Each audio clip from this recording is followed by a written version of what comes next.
सन 1818 America का एक शहर इंडियाना, जिसमें पीजन नाम की एक खाड़ी है, इसमें अब्राहम लिंकन अपनी मां नैन्सी और पिता थॉमस के साथ रहता है। थॉमस जैक ब्राड्स के लिए खेती का काम करता है क्योंकि वो एक गुलाम है। यहाँ और भी काले अमेरिकन हैं जो जैक के लिए काम करते हैं। अब्राहम का एक बेस्ट फ्रेंड है विलियम जॉनसन, जिसको जैक के लोग बुरी तरह पीट रहे थे। ये देखकर अब्राहम अपने दोस्त को बचाने के लिए दौड़ता है। वो लोग अब्राहम को भी पीटने लगते हैं, जिस पर थॉमस गुस्से में जैक के साथी को पंच मारता है। इस पर जैक उसे काम से निकाल देता है, लेकिन साथ ही वो थॉमस को धमकी देता है कि वो आज ही उसको दिया हुआ कर्ज सूद के साथ वसूल करेगा। रात को अब्राहम बेड पर लेटा डायरी लिख रहा था। उसकी माँ सो रही थी। एक हल्की सी आहट के साथ कोई दरवाजा खोलता है। वो नैन्सी पर हमला कर देता है। ये जैक ही था, जिसको अब्राहम पहचान लेता है। अगली सुबह नैन्सी की हालत बिगड़ने लगती है। थॉमस डॉक्टर को लेकर आता है, लेकिन वो समझ नहीं पाता कि नैन्सी को आखिर हुआ क्या है। जिसके बाद थॉमस डॉक्टर को छोड़ने चला जाता है। नैन्सी अब्राहम को अपने पास बुलाती है और उसे प्यार करने के बाद वो इस दुनिया को अलविदा कह देती है।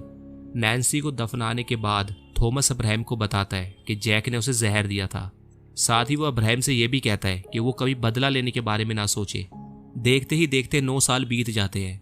अब तक अब्राहम के डैड भी इस दुनिया से जा चुके थे। अब अब्राहम बदला लेने के लिए आज़ाद था। वो बार में बैठा शराब पी रहा था। बार में हेनरी नाम का एक आदमी और बैठा था, जो अब्राहम से बात करने की कोशिश करता है। इसी दौरान अब्राहम की जेब से एक गन गिर जाती है। ये देखकर हेनरी अजीब तरीके से उसे देखने लगता है। अब्राहम गन उठाकर बाहर से चला जाता है। वो घाट पर पहुंचता है, जहां मौका देखकर वो जैक को शूट कर देता है, लेकिन जैक को कुछ नहीं होता क्योंकि वो एक वैम्पायर था। वो गुस्से से अब्राहम पर हमला कर देता है। अब्राहम अपने आप को बचाने के लिए संघर्ष कर ही रहा होता है कि तभी उसकी मदद के लिए हेनरी यहाँ आ जाता है और जैक को उससे दूर करता है। और इसी दौरान अब्राहम बेहोश हो जाता है।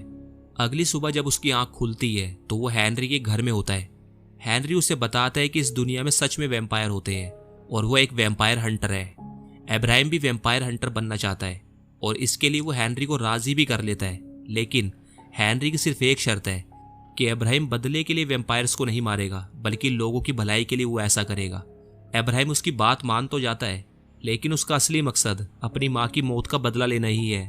अब्राहम की ट्रेनिंग शुरू होती है और 10 साल की कठोर ट्रेनिंग के बाद अब्राहम अब पूरी तरह से तैयार था। हेनरी अब्राहम को एक सबसे ताकतवर वैम्पायर की तस्वीर दिखाता है, जिसका नाम एडम था। ये वही वैम्पायर है जिसने बाकी सबको वैम्पायर बनाया था। उसकी वडोमा नाम की एक बहन भी है। ये वैम्पायर बहुत अमीर है।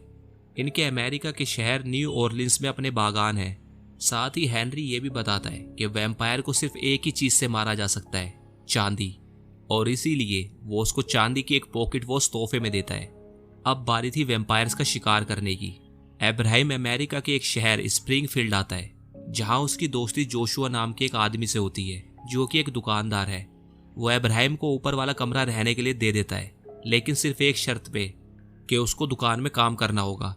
अब अब्राहम के पास पैसे तो थे नहीं, इसलिए वो उसकी बात मान जाता है। एक दिन दुकान पर अब्राहम की मुलाकात मैरी टोड नाम की एक लड़की से होती है। वो उससे बात कर ही रहा होता है, तभी जोशुआ उसको एक लेटर देता है। ये लेटर हेनरी का था, जिसमें किसी वैम्पायर का नाम लिखा था। काम खत्म करने के बाद अब्राहम उस वैम्पायर को मारने के लिए आता है, जिसका नाम लेटर में था। लेकिन इससे पहले कि अब्राहम उसे मारता, वो वैम्पायर उसे बंदी बना लेता है। यहाँ और भी मरे हुए लोग लटके थे।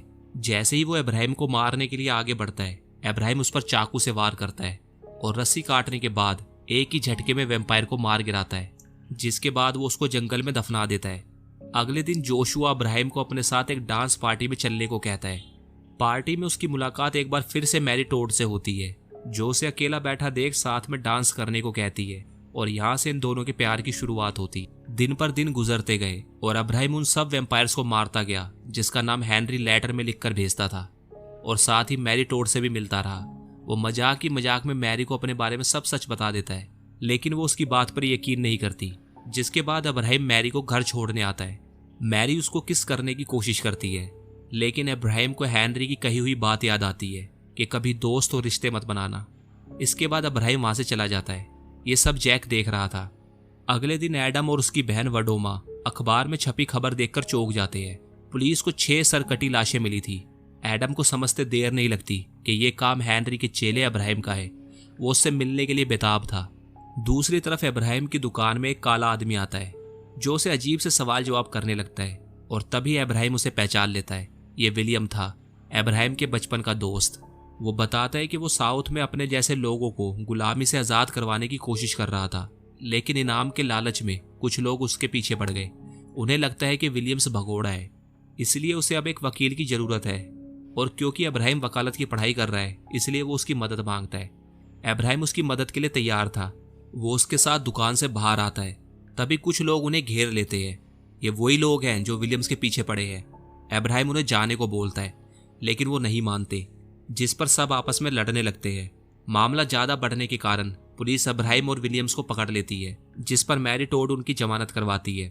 बाहर आने के बाद अब्राहम आज़ादी जैसे मुद्दे पर जनता में भाषण देता है, जो लोगों को काफ़ी पसंद आता है। इसी समय यहाँ पर हेनरी भी आ जाता है। अब्राहम उससे पूछता है कि वो दिन कब आएगा जब वो जैक को मारकर अपनी माँ का बदला ले सकेगा। हेनरी जैक को मारने की आज्ञा दे देता है। अब्राहम जैक के पास पहुंचता है और काफ़ी संघर्ष के बाद आखिरकार वो जैक को मारकर अपना बदला लेता है, लेकिन मरने से पहले वो बताता है कि हेनरी भी एक वैम्पायर है। और दूसरी तरफ हेनरी एक आदमी को मारकर उसका खून पीने लगता है।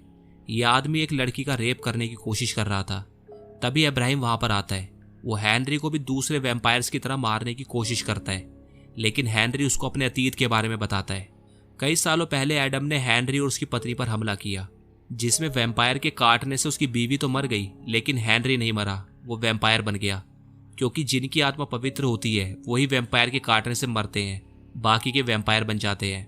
गुस्से में हेनरी एडम को मारने की कोशिश करता है, लेकिन वो ऐसा नहीं कर पाता, क्योंकि एक वैम्पायर दूसरे वैम्पायर को नहीं मार सकता। इसके बाद से ही हेनरी ने एडम को खत्म करने की कसम खाई, ताकि वो किसी और की जिंदगी बर्बाद न कर सके। इसलिए उसने अब्राहम को ट्रेनिंग दी थी। उसकी बातें सुनने के बाद अब्राहम को उसके लिए बुरा तो लगता है, लेकिन अब से उसके और हेनरी के रास्ते अलग है। इसके कुछ समय बाद अब्राहम मैरी को शादी के लिए प्रपोज करता है और दोनों की धूमधाम से शादी होती है, जिसमें हेनरी भी बिन बुलाए पहुंच जाता है। अब्राहम उसके आने का कारण पूछता है। हेनरी उसे सावधान रहने को कहता है, क्योंकि एडम उसको ही ढूंढ रहा है, लेकिन अब्राहम को इसकी कोई चिंता नहीं थी, क्योंकि वो उसको पहचानते नहीं है। लेकिन अब्राहम ये नहीं जानता कि एडम को जैक के हाथ में एक पॉकेट वॉच मिली है, जो अब्राहम की है। उसके अंदर अब्राहम का नाम लिखा हुआ था। एडम अपनी बहन को अब्राहम और उसकी पत्नी को दावत पर आने का न्योता भेजने को कहता है, लेकिन अब्राहम उसके बुलाने पर क्यों आता। इसलिए पहले तो वो उसके दोस्त विलियम्स को किडनैप करते हैं और फिर उसको इनविटेशन भेजते हैं। इसके बाद अब्राहम अपने दोस्त जोशुआ के साथ न्यू ऑरलिन्स जाने के लिए निकल पड़ता है। उसने अब तक अपने बारे में सब कुछ जोशुआ को बता दिया था। अब्राहम एडम के महल पहुंचता है। वो खिड़की से देखता है, अंदर सच में दावत चल रही थी। फर्क बस इतना था, लोग मुर्गे खाते हैं, वैम्पायर्स इंसानों को खा रहे थे। अब्राहम अंदर आता है, सब वैम्पायर्स उस पर हमला कर देते हैं। अब्राहम बहुत से वैम्पायर्स को मार गिराता है, लेकिन आखिरकार वो पकड़ा जाता है। अब्राहम के पूछने पर एडम उसे बताता है कि वो अमेरिका में वैम्पायर राज स्थापित करना चाहता है, और इसमें वो अब्राहम को अपने साथ मिलाना चाहता है, क्योंकि वो राजनीति में है। साथ ही वो हेनरी जैसे गद्दार वैम्पायरों को भी अब्राहम से मरवाना चाहता है, क्योंकि एक वैम्पायर दूसरे वैम्पायर को नहीं मार सकता।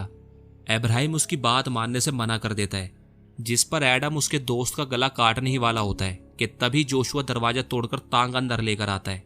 मौका पाकर अब्राहम और विलियम्स वहां से भागते हैं और आखिरकार उनसे बच निकलते हैं।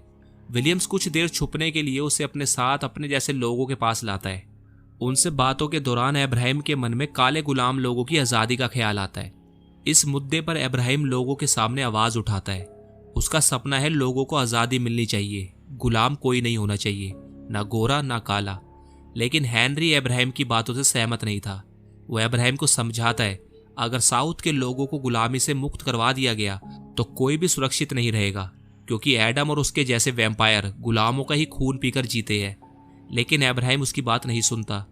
वो फैसला करता है अब से वो अपनी कुल्हाड़ी से नहीं बल्कि अपने आदर्श और शब्दों से जंग लड़ेगा। सालों बीत जाते हैं। अब्राहम को राष्ट्रपति पद के लिए चुन लिया जाता है। अब तक अब्राहम का बेटा विलियम भी हो चुका था, और आज भी अब्राहम का एक ही लक्ष्य था, गुलामों की आज़ादी। इसी दौरान अब्राहम के महल में वडोमा नौकरानी बनकर घुस आती है। वो चुपके से विलियम के कमरे में आती है और उसे काट लेती है। जब डॉक्टर उसे चेक करने आता है तो वो ये कहते हुए माफ़ी मांगता है कि उसको नहीं समझ आ रहा कि विलियम को क्या हुआ है। लेकिन अब्राहम विलियम का हाथ देखकर समझ जाता है कि उसे क्या हुआ है। ये वैसा ही निशान था जैसा जैक के काटने पर उसकी माँ के हाथ पर बना था। इसके कुछ घंटों बाद विलियम मर जाता है। जिसके बाद हेनरी अब्राहम से मिलने आता है। उसके बेटे की मौत पर अफसोस करने के बाद वो अब्राहम को कहता है ये बात उसने पहले ही बता दी थी कि गुलामों की आज़ादी का मतलब है समाज में वैम्पायर्स का आतंक। अब एक ही तरीका था और लोगों की जान बचाने का, एडम से समझौता। लेकिन अब्राहम ने वैम्पायर के खिलाफ जंग जारी रखी जिसमें अनगिनत सिपाही मारे गए। दूसरी तरफ एडम भी चुप नहीं बैठा था। उसने नॉर्थ में अपना साम्राज्य स्थापित करने के लिए कत्लेआम मचा दिया। अब्राहम को इसी बात का खौफ था कि अब किसी भी वक्त वो इस जगह भी पहुंच जाएंगे। और तभी कांटे को देखकर अब्राहम को समझ आ जाता है कि उसे क्या करना है। वो जोशुआ और विलियम से चांदी जमा करने को कहता है। चांदी को पिघलाकर गोलियां बनाई जाती है जिन्हें अब्राहम ट्रेन से अपने दोस्त जोशुआ और विलियम के साथ सैनिकों तक ले जाने का फैसला करता है। इसी दौरान हेनरी ट्रेन पर अब्राहम से मिलने आता है। वो उसे बताता है उसका दोस्त जोशुआ गद्दार है, उसने वैम्पायर्स को प्लान के बारे में सब कुछ बता दिया है। लेकिन अब्राहम उसकी बात का यकीन नहीं करता। इतने में वैम्पायर्स ट्रेन पर हमला कर देते हैं। अब्राहम और विलियम बहुत से वैम्पायरों को मार गिराते हैं, लेकिन एडम अभी भी जिंदा था। वो अब्राहम को मारने की कोशिश करता है लेकिन हेनरी उसे बचाता है।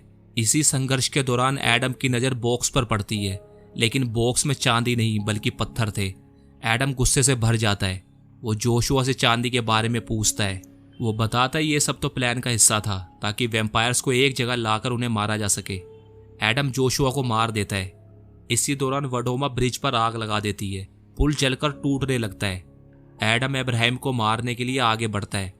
अब्राहम चांदी से बनी अपनी पॉकेट वॉच से एडम को मार गिराता है। इस दौरान ट्रेन पुल से नीचे गिरने लगती है, लेकिन हेनरी अब्राहम और विलियम को बचा लेता है। अब्राहम उसका शुक्रिया अदा करता है और हेनरी के पूछने पर अब्राहम बताता है कि चांदी से बना बारूद मैरी के साथ सिपाहियों तक पहुंचा दिया गया है। तभी यहाँ वेडोमा पहुंचती है। वो मैरी पर हमला करने की कोशिश करती है। इस पर मैरी एक चांदी से बने लॉकेट को बंदूक में डालकर उस पर चला देती है और सारे सिपाही चांदी की मदद से वैम्पायर्स के खिलाफ जंग जीत जाते हैं। इस तरह अब्राहम ने अमेरिका के हर गुलाम इंसान को आज़ादी दिलवाई। इसके कुछ समय बाद हेनरी अब्राहम को वैम्पायर बनने को कहता है ताकि वो अमर होकर सदियों तक इसी तरह इंसानों की भलाई का काम करता रहे। लेकिन अब्राहम मना कर देता है और मैरी के साथ थिएटर में शो देखने चला जाता है। मूवी में दिखाया तो नहीं जाता, लेकिन वहीं अब्राहम की गोली मारकर हत्या कर दी गई थी। कहानी आज के समय में आती है। हेनरी बार में बैठा शराब पी रहा होता है। उसकी बगल में एक और आदमी शराब पी रहा था। हेनरी उससे बात करने की कोशिश करता है। तभी उस आदमी की जेब से गन गिरती है और यही होता है इस कहानी का अंत।